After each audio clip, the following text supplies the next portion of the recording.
DSPN, the Devlin Sports Podcast Network. It's Friday, folks, which means it's fan feedback time, or comment corner, or whatever you want to call it. If you leave us something that you want to air, say, share, right across DSPN YouTube channel, or you leave a comment on our social media, our Instagram, our Facebook, our TikTok, well, this is the time where we pick up a few of those comments and we comment back on it. I'm Martin Devlin. That's Flannel Shirt. He got called out last week for wearing a flannel. You got a flannel jacket on this week. That's going to create some comment, yeah. Okay. I didn't and even your realise Broncos it. shirt as well. More importantly, And they were good last night. Cyclone Alfred hitting the Queensland coast. Cyclone Alfie, the spectre of Alfie Langer, whipping through the Roosters last night. What a hiding. That was 50 points. In no particular order, but here they came. We began the week with Tony Johnson. Tony is just such an excellent rugby analyst. You know him as a Sky Sports commentator. We got this text. Morning, Marty and Tony. A sound positive air out regarding some All Black prospects. Tony was talking about Harry Godfrey in particular. As you say, super isn't test rugby. Getting the right fits and test sides, always the key. Early days, ultimately patience and trust in the All Black coaches to get things right. In the meantime, speculate, fantasise, bicker, indulge, roll on Eden Park. Us versus the Yarps. 2025, God bless New Zealand. I love that text. It covers a heck of a lot. But if you haven't seen or heard the interview with Tony, go back and have a look. It is still relevant before this weekend. Yeah. He speaks a lot of sense, doesn't he? Yep, he does. Agree with everything there. Great to hear Kebby's analysis. You guys are being a bit polite, though, for a team that looked like they just met each other in Vegas for the first time. The Warriors' spine is terrible, maybe the worst in the NRL. Agreed. Can we hit that harder? No, I think that... What? Kempy also said... Give it 6 weeks. It's really important. Yeah, Kempy was actually very he was very gracious, I thought. Yeah. I'm not a Warriors fan. Yeah, I think we know that by now. I'm the fan of a champion team. Look, it's too early week one to get all down on the team. It was a terrible performance. We all know that. We all acknowledge that. But again, this spine has to be given time. That's the key. Well, gotta be. Yes, I would agree with that, and I would agree with giving the team time and not ripping into the performance too much if they were, say, a finals team last year. This is a team that was horrendously disappointing in 2024. So, they're very comparable to the Broncos, actually, the Warriors. Both top four sides 2 years ago, prior to a year where they exceeded expectations. And then last season, a lot was expected again, and they under-delivered. Yeah, I agree. So they both need both teams need to prove a lot this year. The Broncos have, I think it's fair to say, last night, and then the Warriors haven't so far. Christy Doran from the Raw out of Sydney joined us. We're talking about the Australian teams. Two of them, 2 and 3 on the table, 2-0 going into this weekend. I think the Tars might be pretenders, but the Reds look the real deal to me. I think the Reds are going to make the top 6. And a reply to that was, have they beaten any Kiwi teams yet? Well, New South Wales have beaten the Highlanders. Yeah. Okay, just right at the end. The Reds, I was giving them a crack in Christchurch until some of their players aren't travelling because of Cyclone Alfred. Okay, and now I think that probably the Crusaders are going to... The Crusaders were pretty heavy favourites anyway, weren't they? I mean, that's a bit harsh. I was talking to my flatmate about this last night, that how good would it be if an Australian side made the final? Oh, come on. No, seriously. Because what we want... We need Australian rugby to be strong argument. But bugger off with that. It's not I don't care about them, mate. I want our teams to be strong. It's not so much that, it's more so, remember the days, and you were more critical than me, where the Blues would belt the Force 60-0. Or there'd be a game where Caleb Clark would score 4 tries and they'd win 70-30. Those days are thankfully gone, and if an Australian team can make the final...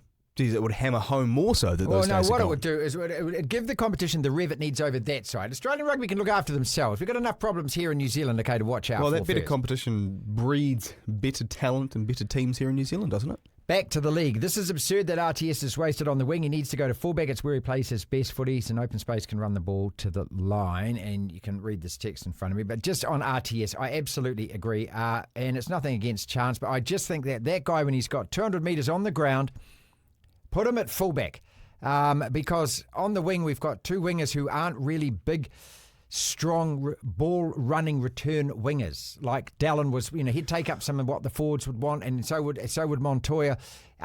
Roger's potentially there, but you don't want Roger bulldozing through players. You want him to be able to get some space. No, and I think he's got more at the back if he plays one. And we've been arguing about this for a whole year. 2 things. Yeah, you raise a good point there. Roger's probably the best out of all of the options the Warriors have in terms of that winger that can. Because when you got your second or third tackle, especially in your own half, you want a winger with the pace and the force to hit that line. Or also, the step, or be able to create that space. That's also part of why he shouldn't be on the wing, because he is so, he can expand the game in so many ways with his skill set. Yeah. However, Roger hasn't had an extended run at fullback in rugby league since 2022. I don't think he's forgotten how to play it. I don't think so. No, 21. I don't think he's forgotten how to play that position. Well, I'm just saying, I'm looking at, he's 31 years of age. Yes. He's still got 2 or 3 years left. That's 4 years since he's had an extended run at that position. That's all I'm saying. You've got a 1 on his back. In the Mashashi ad, he's got a 1 on his back. What's that about? Yeah, it's an ad for an energy drink that is not good for you. But I think that needs to be taken into account here. Yes, mind you, if you sponsor us, Mashashi, we'd be telling a different story. Yes, of course, I'd totally change what I said there. But Roger is a spectacular player, and his prime was very, very good. His footwork and his pace is superb, and that was best shown when he was at the Roosters, if anything, actually, than the Warriors. But that's something that needs to be considered. He's making a lot of meters. He will do well at fullback, but he is 31. He's probably not as quick as he was. Put him at the back. Well, I'm just saying. I'm being the devil's advocate. Here's another one. I'm sitting on the fence till after round 1 before making a prediction. I see everyone's already writing the Warriors off. Typical haters. Look, I tell you what, there's Warriors about 30 years of evidence as to why you probably should. Fans, you get so many of these things. There's obviously a lot of FU messages as well. What the hell would you know? Support the boys up the Wahs. Listen, I'm a supporter that is not a cheerleader. I want my team to win. And if you are a supporter who's a cheerleader and you're a fanboy in that, I don't have a problem with that. But at the same time, don't have a problem with me wanting my team to achieve excellence, okay? I'm not there going, up the Wahs, yay the boys every weekend and we win 9 games. That's not bloody good enough as far as I'm concerned. I'm the guy that wants us to make the finals. And without a bar set, all you're going to get every year is a whole lot of yay the boys. And we finish 14 to 15, suck on that. Pre-season, you said... I hate that. Pre-season, you said this team's making the top 8. Do you think they're still making the top 8? Yes or no? Simple question. I'm with Kempy. Yes or no? Yes or no? I'm doing the Chris Luxon. Yes or no? Yes. I'm going to give them 6 weeks. Okay, so you don't like the cheerleaders, but you're still saying that team, based on that performance against Canberra... Weeks, mate. I'm not writing them off after one game. All right, so if the West Tigers win tonight, are they making the top 8? No, because they're rubbish. They're playing tonight. But there we go. They're rubbish. And if they win... The Warriors were rubbish last week, and they lost. It's International Women's Day tomorrow. I'm allowed to change my mind whenever I like about anything I like and not have to argue about it. I'm just picking apart your bias here. To be fair, you could do the same to me about the Broncos. And I love this text. Still sour grapes about South Africa's rugby win at the World Cup. Just admit you guys weren't good enough. Better luck next time, which I doubt anyway, in the 7s. No. 7s? I tell you what, World Rugby wanted you to win that. Texter, the World Rugby wanted you to win it, and that is why Khaleesi didn't get the red card. Hey, we'll take the tackle. If it makes South Africa a better place winning the World Cup, well, here in New Zealand, we're gracious enough to say that. But you didn't deserve to win it, and you know deep down you didn't deserve to win it. And you could also argue that semi-final, you got gifted a penalty at the end there that could have gone either way. Against England. Was that a penalty? Really? In the 79th minute so that South Africa could make the final? Both teams seem to do the same thing at scrum time, exactly, but you guys got the penalty. You got the penalty. In front. Right. Easy for Pollard. That's it. Yeah. Our boy gets sent off, captain in the final. Your guy does exactly the same, doesn't get sent off. No sour grapes. I'm just telling you the truth. Back to Christie. If they had Thursday, Friday, Saturday, Sunday, Monday games, they'd be able to get 2 full rounds of home and away. Christie was suggesting this. He's saying, okay, we're liking the Sunday afternoon game, and I hope this continues throughout the winter. Broadcasters, Sky Sport, it's up to you. It's up to Australia as well. Give us a Sunday afternoon game and actually put the product up against the NRL. Yeah, why the hell not? The reply one game on a Friday, one on a Sunday, 3 on a Saturday? That's too much rugby, says one. Too much? There's never too much. What are you talking about? What was that? NZR sending that comment? Players can't play too much. Oh, the graphs are going nuts. We need to take them off the field. Here we go. Again, we're talking about the Aussie teams. Have they beaten any Kiwi teams yet? Waratahs first round. Brumbies beat the Highlanders. Brumbies haven't played the Highlanders. No, Waratahs beat the Highlanders. Waratahs beat Brumbies the lost to the Chiefs. Excuse me, we'll find out more this round. Obviously, I don't think the Reds are going to beat the Crusaders. That New South Wales versus Force match is going to be great. That'll to be watch. good. I'm and all also, on the Force. Blues tonight against the Brumbies. And Blues need to make a statement in that game. I think so. They I really think, need to make a and statement. even though Satuta's not playing, Bowden Barrett back to 10, I think the Blues are winning this by 20 points. They've got plenty of depth in. Oh, well, Dalton Papali'i's injured, isn't he? He's injured? Yeah, so they are missing actually a few loose forwards. Yeah, it's okay. You watch Anton Segner tonight, mate. He's great. Yeah. A Saufo, I think, can play blindside at a stretch. Yeah, don't worry about the Blues tonight.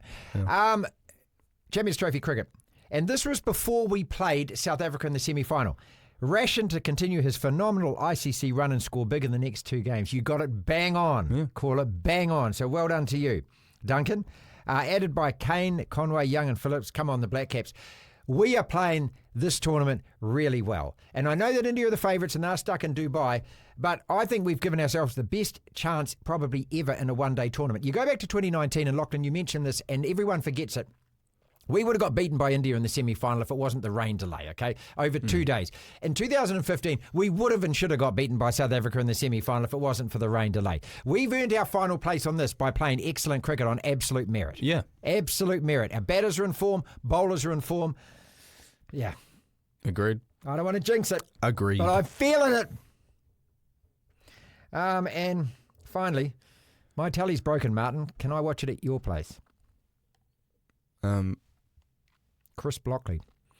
You see, now that could be Christine Broccoli, in which case there's no chance because I live with my partner at home. If it is Chris Broccoli, Chris, I don't know. I mean, this could go a whole lot of ways and sideways really quick. What's the couch arrangement?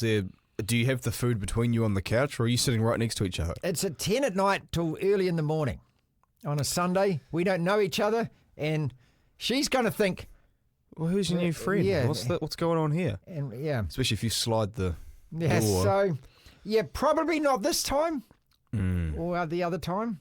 Or maybe. Or the time after that. Appreciate the enthusiasm and the excitement there, Chris. But yeah, my tally's broken, Martin. Yours too. My tally's broken too, Chris. You're actually moving out of town as well, aren't you? Come on, you Black Caps. DSPN.